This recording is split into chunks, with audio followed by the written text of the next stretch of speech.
It is my great pleasure to introduce Shaykh Hamza Yusuf, who is ranked as the Western world's most influential Islamic scholar by the 500 most influential Muslims. Shaykh Hamza is a co-founder of Zaytuna College and an advisor to Stanford University's program in Islamic Studies and the Center for Islamic Studies at Berkeley's Graduate Theological Union. He is one of the leading proponents of classical learning in Islam and is a widely recognized innovator in modern Islamic education. He has served as an advisor to many organizations, leaders, and heads of state.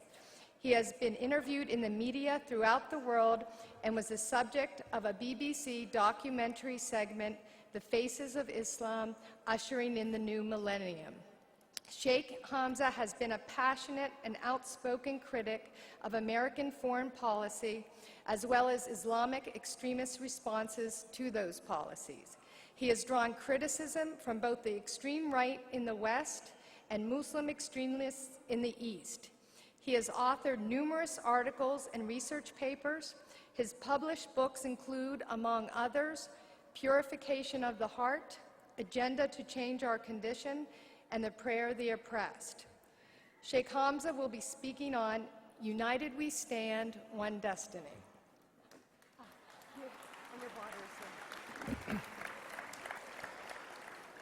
Bismillah ar-Rahman ar-Rahim. Wassalatu wassalam. I know her husband very well, so don't worry. Alhamdulillah. He's a friend of mine. Bismillah ar-Rahman ar-Rahim. Wassalatu wassalamu ala Sayyidina Muhammad wa ala alihi wa sahbihi wa sallam tasliman kathira. ولا حول ولا قوة إلا بالله العلي العظيم. Alhamdulillah, the problem with being at the end of a long day is that people, one, are tired because there's been a lot of speechifying and talking, and so the mind begins to wander. People are thinking about dinner and other things, but this is my fate today, is to be here. And I want to say a lot of what's been said were thoughts that were in my mind. So people articulated a lot of my own feelings. Certainly Dr. Jackson and Tariq Ramadan, also Dr. Ramadan's points about standing up for truth and recognizing that the us and them dichotomy is what can be referred to as a false dichotomy, to put you into these us and them categories and say, oh, we have to be either you're with us or you're against us. There are other options on the table. So I was asked to talk about where are we going, which is one of my favorite questions because it's a Quranic question, فَأَيْنَ تَذْهَبُونَ. It's also a Christian question, Quo vadis, where are you going? It's something we all have to think about. Obviously, that question can be thought about on a lot of different levels. It can be thought about on a metaphysical level. Where then are you going as a creature that is both spiritual and material, that has a soul but also has a body? If you ask it on a metaphysical level, the Quranic determination, the answer to that question is فَرِيقٌ فِي الْجَنَّةِ وَفَرِيقٌ فِي السَّعِيرِ. You're either going to bliss or you're going to dis, which is actually a nice Dantean word. You're going to the other place. One of the things that Charles Dickens said about France during the Revolution was it was the best of times and it was the worst of times. And then he said we were all going to heaven and we were all going to that other place. I think this time that we're living in is the best of times, it's also the worst of times. And to ask the question, where are we going, depends on the individual. When people say to me, you're too liberal, and then I get other people say you're too conservative, I have to question the questioner more than his remark. Why are you too liberal or why are you too conservative? I have to ask the person, why do you think I'm too conservative or why do you think I'm too liberal? Because some people tell me I'm too conservative and other people tell me I'm too liberal, and you're going to confuse me. I'm just trying to be true to my own understanding. And if you blame me for that or challenge what's in my heart, you can't challenge what's in my heart because by the grace of God, only God knows what's in the heart. Even the devil doesn't know what's in your heart. So when we ask the question, where are we going, we can ask it at a metaphysical level, but I want to look at where are we going at the level of being in finite bodies in this world, not the afterlife, because none of us can answer that question.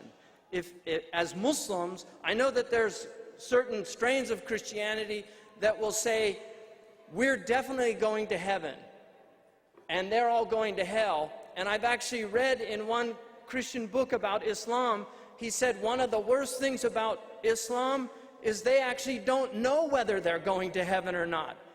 Ask any Muslim, are you absolutely 100% sure you're going to heaven? And they'll say, I'm not. And they say, but thank God, because we're Christians, we know we're going to heaven. That's a different way of looking at where you're going. In terms of this country and where we are today, in some ways, we're so much better than we have ever been as a nation. Let me give you one example. African Americans, most of the African Americans in the United States today have ancestors that were brought to this country in chains. And this was not seen as something wrong or immoral, except by a very small group of British people and American, mostly Unitarians. There were pamphlets written by Jews, by Christians, not only justifying that black people were the accursed descendants of Ham, and therefore this was their fate, but that the Bible justified the conditions of slavery in the United States. That was not that long ago, people. In the 1950s, when Eisenhower was president, African Americans could not drink from the same drinking fountains as white people in many states in this country. It's hard for people here to imagine that, but there are people here that are alive today that don't know the history of this country. That's not old history, it's recent history. That most people of color in the United States of America 50 years ago had the option of being a janitor, a night watchman, a maid, a servant. These were the options. That is no longer the case. There is a man of color in the White House that was white for over 200 years. That house was white for over 200 years. So things have changed. To deny that change in this country, those positive changes, is to deny an aspect of America that is very important. So from that perspective, things are much better. That's just one example, and I could give many other examples. But from other aspects of the United States, there are very troubling signs going on in this country right now. Let me give you an example. In the FBI, they issue certain guidelines for determining extremists. One of the recent guidelines was if they talk too much about restoring the U.S. Constitution, that's considered extremism or a sign of extremism, because there are certain peoples in this country that are very troubled by a lot of the rights in the Constitution and aspects of the Constitution that have been trampled upon. They're very troubled. The right to be free of illegal search and seizure without probable cause. The fact that people can now be patted down. I was in an airport and my 6-year-old child, I almost went to blows because I've got a lot of Irish blood. And I was in an airport and this guy wanted to pat my 6-year-old child down. And I told him, you're not laying your hand on that boy. And if you do, you better get your taser out. I'm telling you the truth. And he got very offended. And I said, look, I actually wrote a paper on pornography in this country, and I know the statistics of pedophilia.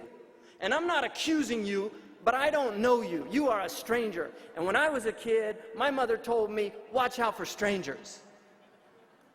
So I don't want you touching my child. Now, if you want to bring a lady out here If she has to check a 6-year-old boy, then I'll let you, because statistics show women don't molest little kids. They might aid and abet a molester, but they don't do it, because that humanity is still intact. For me, that is a complete, gross, and egregious trampling of my right as a parent to protect my child. What kind of a world are we in when a 6-year-old has to be patted down? What kind of experience is that for a 6-year-old child? People don't think about these things, but this is the world they're growing up in. When I was a young boy, the whole family went to the gate in the airport. You remember that, Imam Qasim? Imam Zayd? Imam Siraj? That was the America we grew up in. You went to the gate to see your family off. There was no, you didn't have to stand in front of a machine that was going to basically undress you for some stranger to look at you. Now, let me give you an example of the problem of wealth in this country. I was with a group of very wealthy Saudi Arabians, and we went to a private airport in the United States of America not that long ago. This was a few years ago. We got onto a private jet. Our baggage had no check. We didn't have to put them through any machines or anything. We just got on the plane.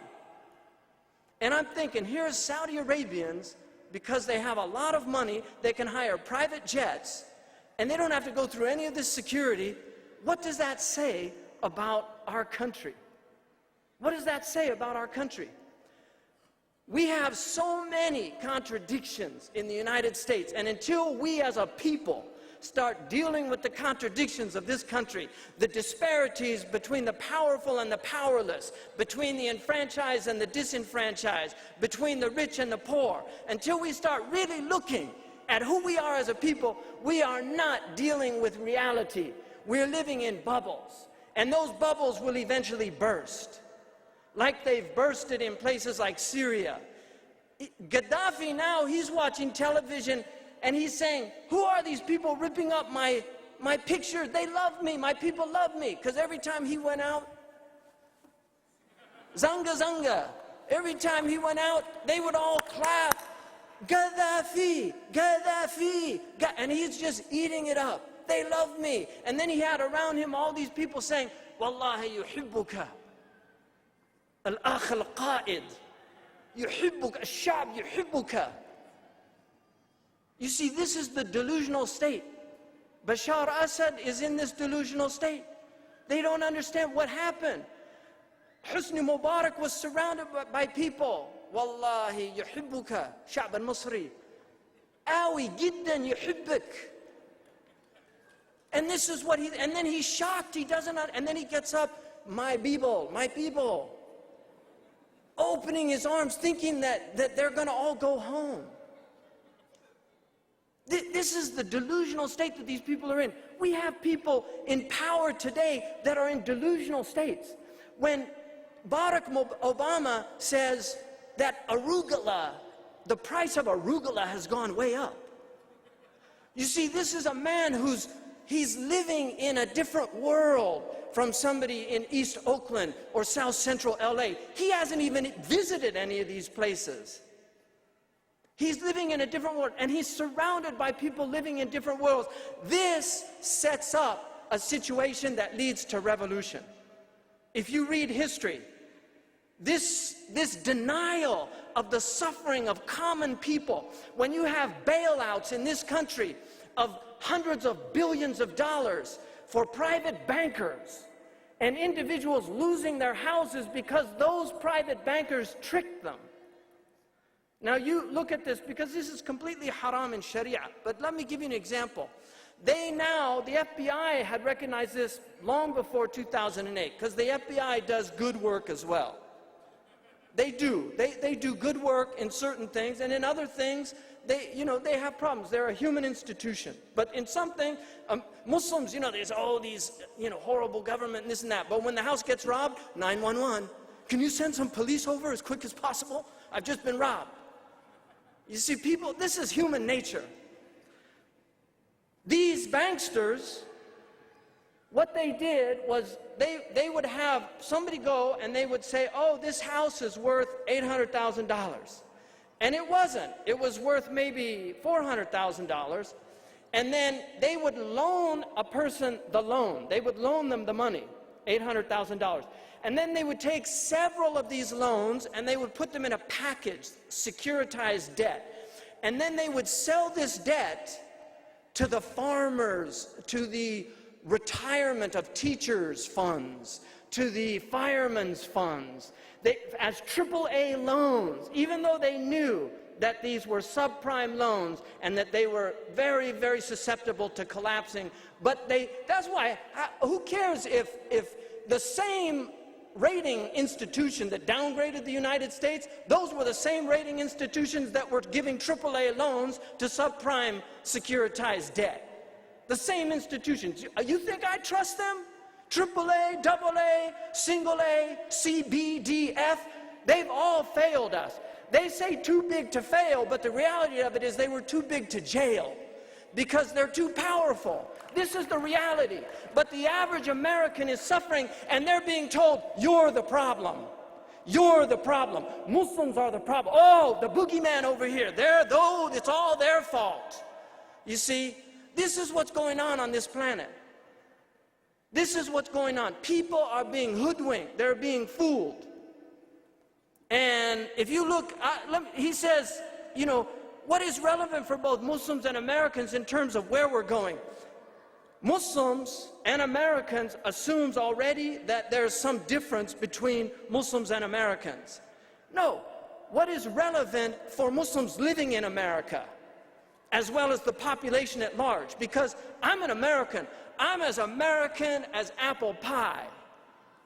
I'm serious. I'm sweet too.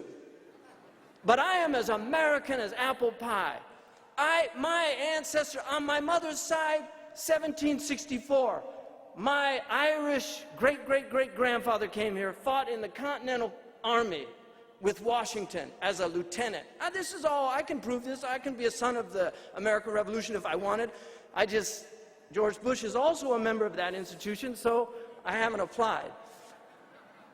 Because, you know, it used to be a patriotic institution. But I'm as American as apple pie. 1838, my grandfather migrated to Philadelphia, up the river, coming into New York, going up. My grandfather on my mother's side, from her paternal side, 1896, Ellis Island. So the whole spectrum of experience is there. The only one, I didn't come as I embraced Islam so I can relate to the post-1965 immigration, because I didn't know it at the time that I was joining an oppressed American minority. But now I know that I'm part of an oppressed American minority. So I have the whole American experience, except the African American experience.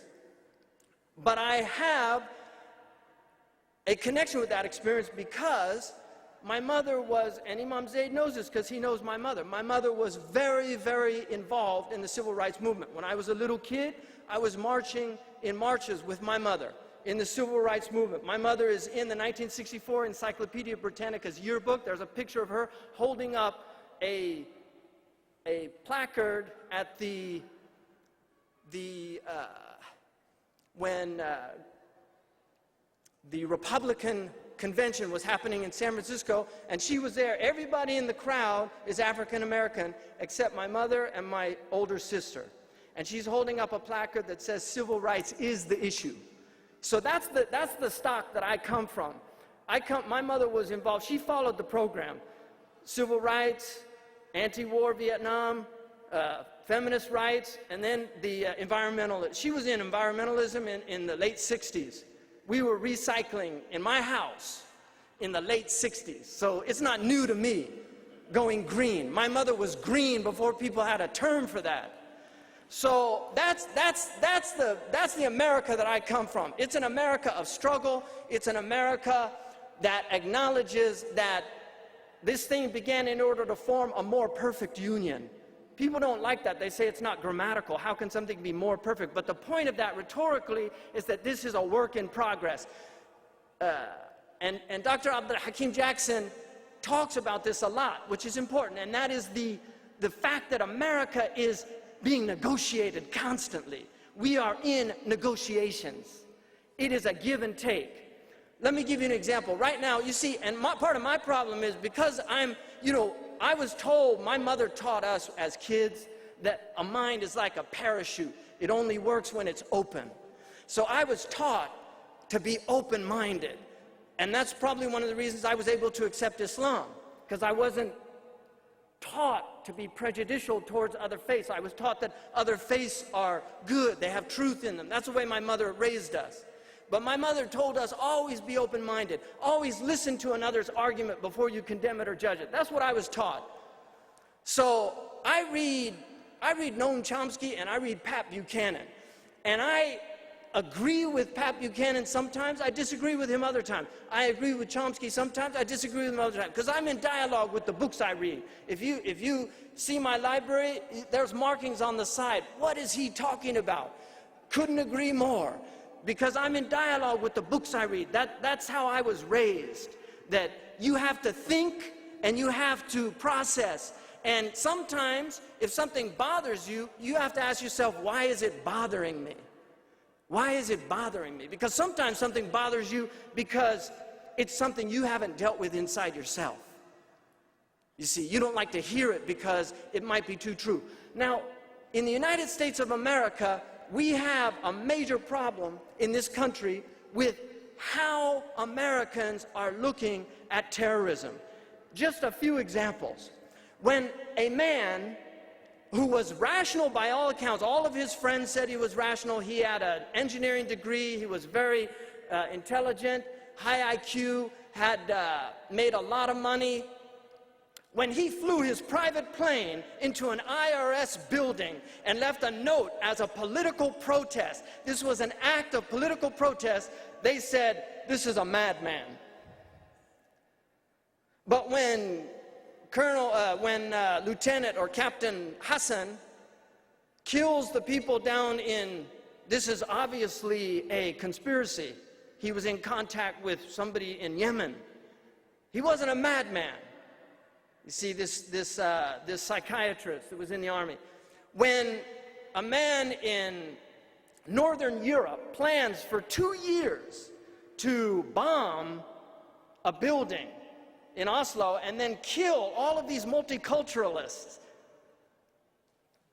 and he does it with a political screed that he writes, justifying this and quoting many, many Islamophobes from around the world, including the major ones that are here. When he does that, he's a madman. That's all, he's just a madman. So why is it that when these hijackers hijacked these planes and drove them into, why weren't they mad? What's the rationality behind that reasoning? Either they're all terrorists or they're all madmen. But let's have a standard that is based on some kind of rational criterion. Because from my perspective, it's madness.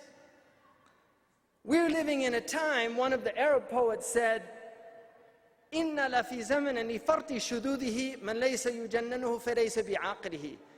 We're living in a time that's so extreme that if it doesn't drive you mad, you're not sane. If it doesn't drive you mad, you're not sane. When Palestinians, if you look at Palestine 100 years ago, Mark Twain wrote a book about his travels. He went to Palestine. He had some racist remarks. It was par for his day. But basically, he wasn't afraid of Palestinians. He felt very comfortable going to the Holy Lands. You read Gertrude Bell and her experiences. When Gertrude Bell went to visit the Ottoman Bey in Baghdad, she talked about the fact how she marveled that she could just walk in and sit down with the ruler. What happened? What has happened to our world? It wasn't that long ago that you could go into the majlis of the kings of Saudi Arabia. Anybody. You could go into the majalis of the rulers in the Muslim world. Just go in and sit down with them. You could bring your complaints to them. This was the world that people lived in not that long ago. In the United States of America, when Andrew Jackson won the presidency, he opened up the White House. Anybody could come in. They completely trashed the place. It was the last time they did it. But that was America, because Andrew Jackson was the people's president. He was a true Democrat. He was also a terrible, killed a lot of Native Americans, and he's got some blemishes. But he was a human living at a time when it's hard to judge people based on the time they live in. I mean, it's easy for us to condemn people now for things that they did in the past, but those were the norms of their societies. Thank God we're beyond those norms. We have a problem in this country. One of the major problems in the United States of America today is the economy. That's what they say. It's the economy, stupid. What they talk about is the problem is entitlements. It's all this welfare. No, there's only one problem with the American economy. It is a war-based economy. It is spending almost all of our budget in Washington is going to the military-industrial complex, and until that stops, nothing is going to change in this country. They don't want to deal with the fact that the budgets that the Pentagon gets could completely rebuild the entire planet. We could have, in Mauritania, the main street in Mauritania is John F. Kennedy Boulevard. You know why the Mauritanians say John F. Kennedy Boulevard? Because he used to send wheat to the Mauritanians. If you ask an old Mauritanian who lived at that time, who was John Kennedy? Man kana Yahya Kennedy. He'll say, هذا رجل صالح من الأمريكان كان يطعم الفقراء والمساكين. A good man from the Americans. He used to feed poor people. When Hillary Clinton asked Sheikh Abdullah bin Bayya in Qatar, what can we do to improve America's, how people view us abroad? Sheikh Abdullah says, feed people. أطعموا الطعام. Don't drop bombs on them. It won't make you any friends. And they won't even be frenemies. Really, don't drop bombs on people. Afghanistan is one of the poorest countries in the world today. If you read Roland Michaud, this extraordinary French photographer, and his wife, in the 1960s, they lived in Afghanistan. It was one of the most beautiful places in the world. They fell in love with it and its people. And you can look at the pictures of beauty. Afghanis used to plant gardens. They loved flowers. Every Afghani had a flower garden in his house. Many pictures of Afghanis he picked showing them smelling flowers.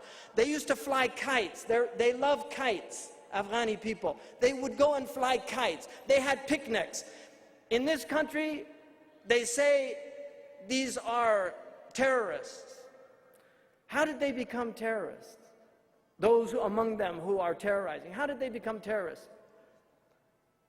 Over a decade of war, Russia killed at least 1.5 million Afghanis. Russians lost about 13,000 people. We don't know how many we've killed, but today we're mourning the dead of New York. And it was said earlier, we have to remind the American people of the dead of Baghdad, of the dead of Kabul, and also of the danger of the imminent death of people in Tehran, of people in Qom, of people in Tabriz, for being nothing other than simple people who are trying to live their lives in peace and security, and because of the failure of political people, their lives are endangered and threatened. This is the reality. We cannot allow the incompetence of these political leaders to get you and I, Zayd and Amr, John and Abdullah, killing each other.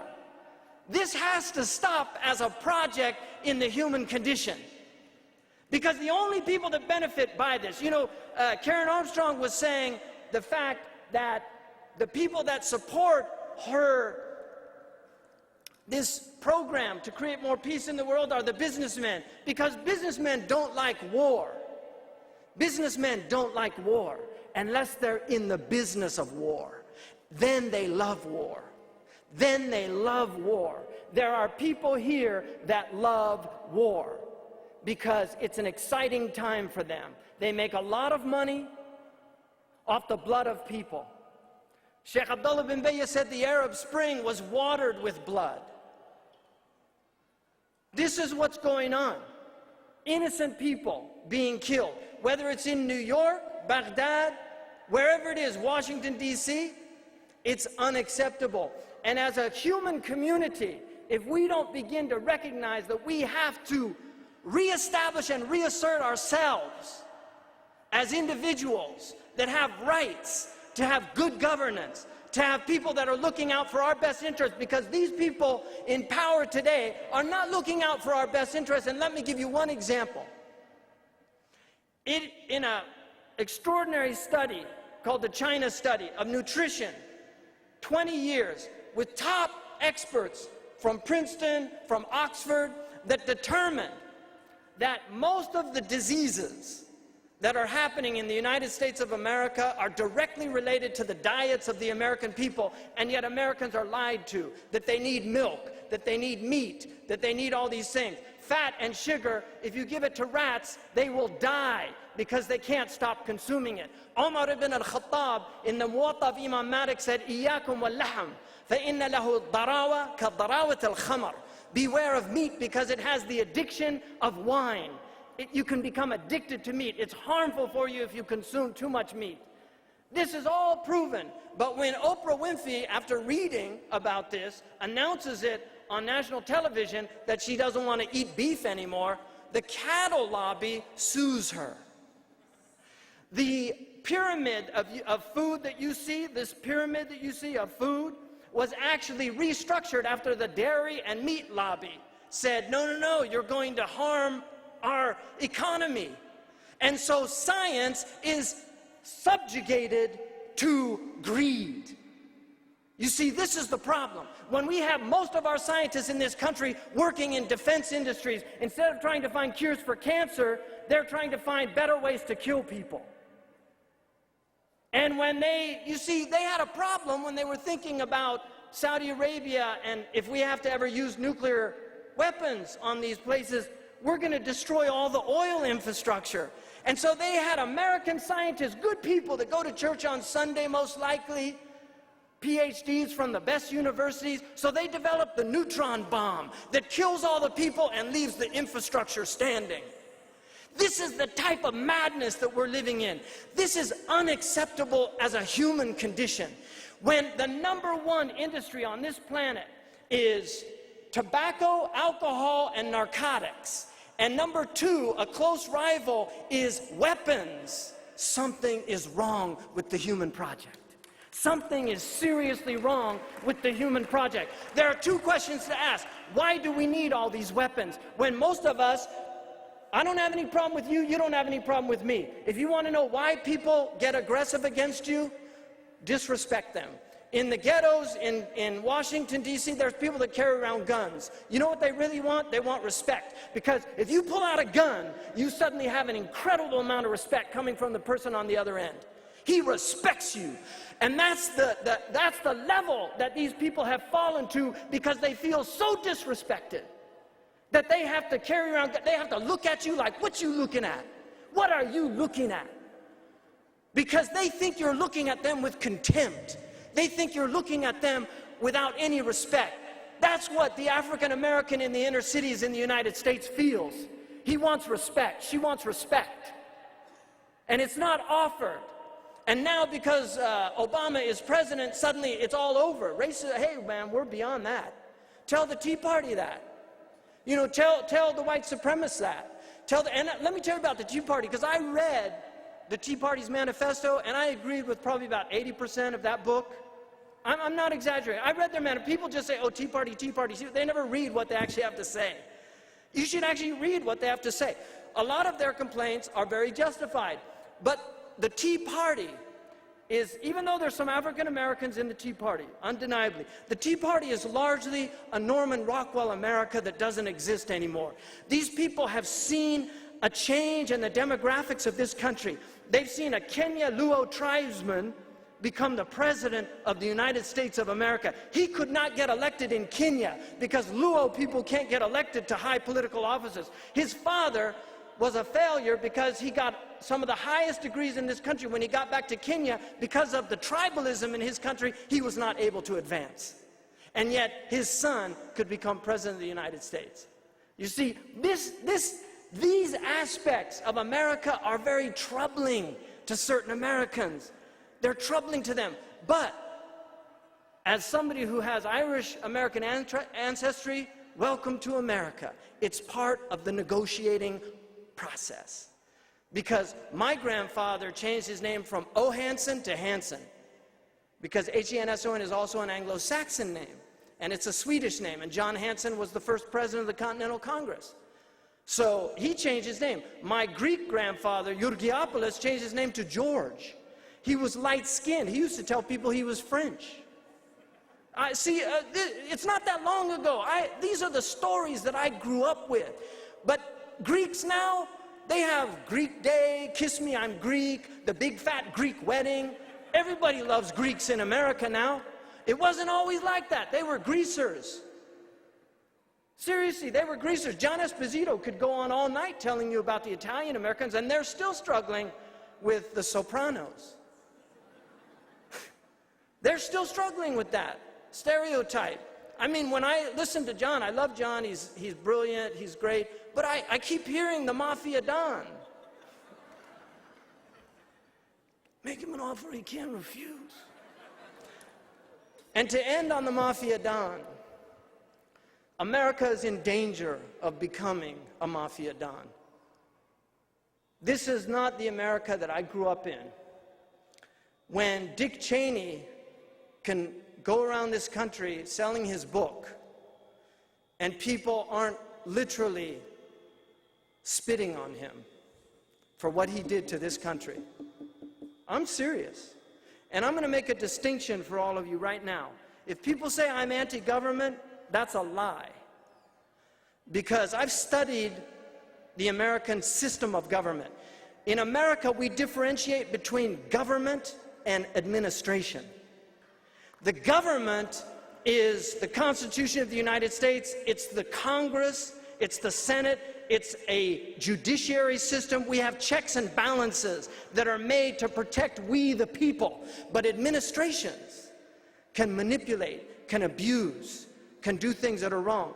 And the only way that we can change that in this system of civil governments is by voting in different people.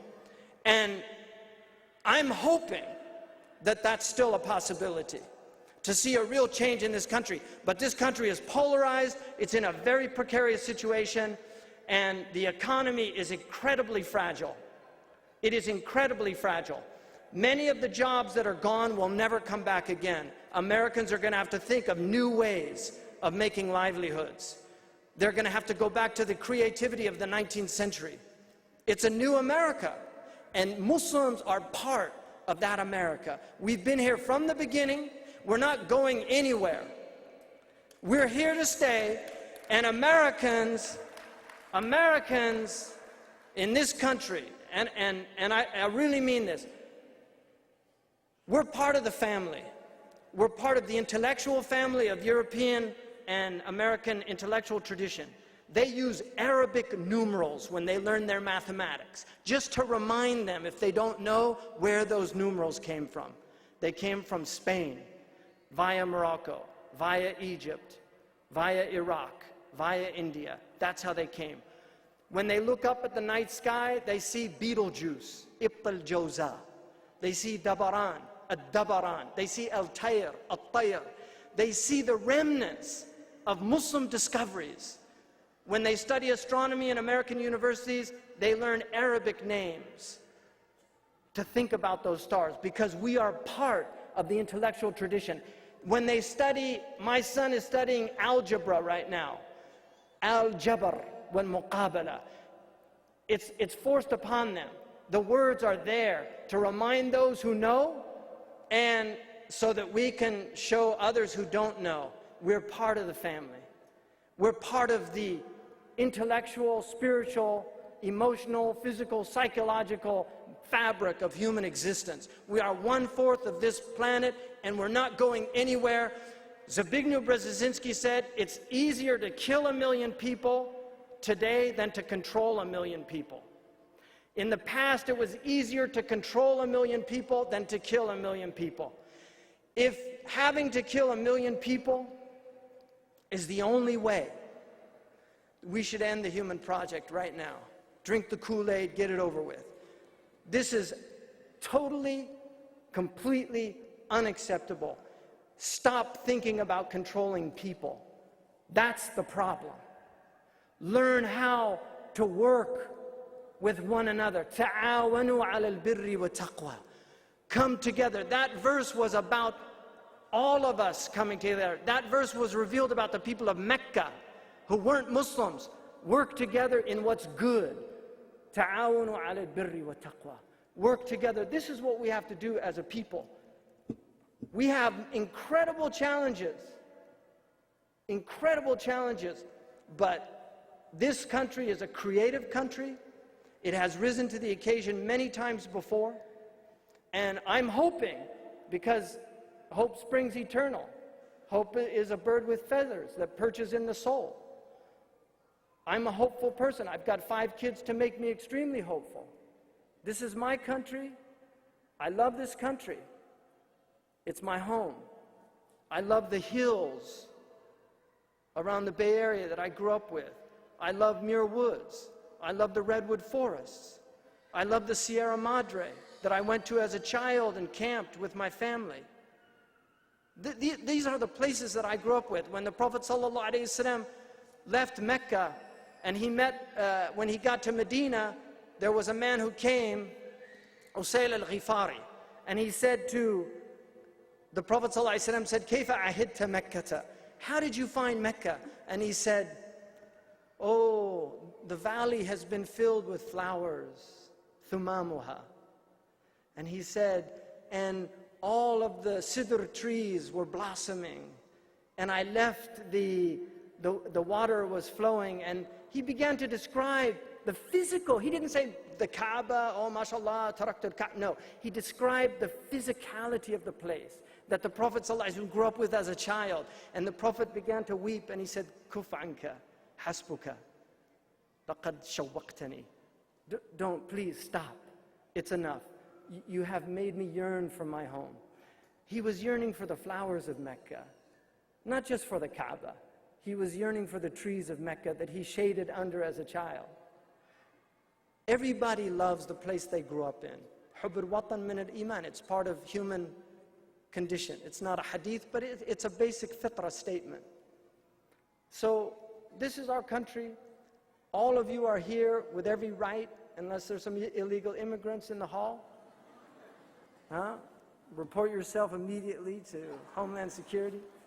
And for those people who came here who are going to report back to your, whoever that you report back to, because there's private enterprise as well as public, I would just say this. Imam Zayd, I've known Imam Zayd for many years now.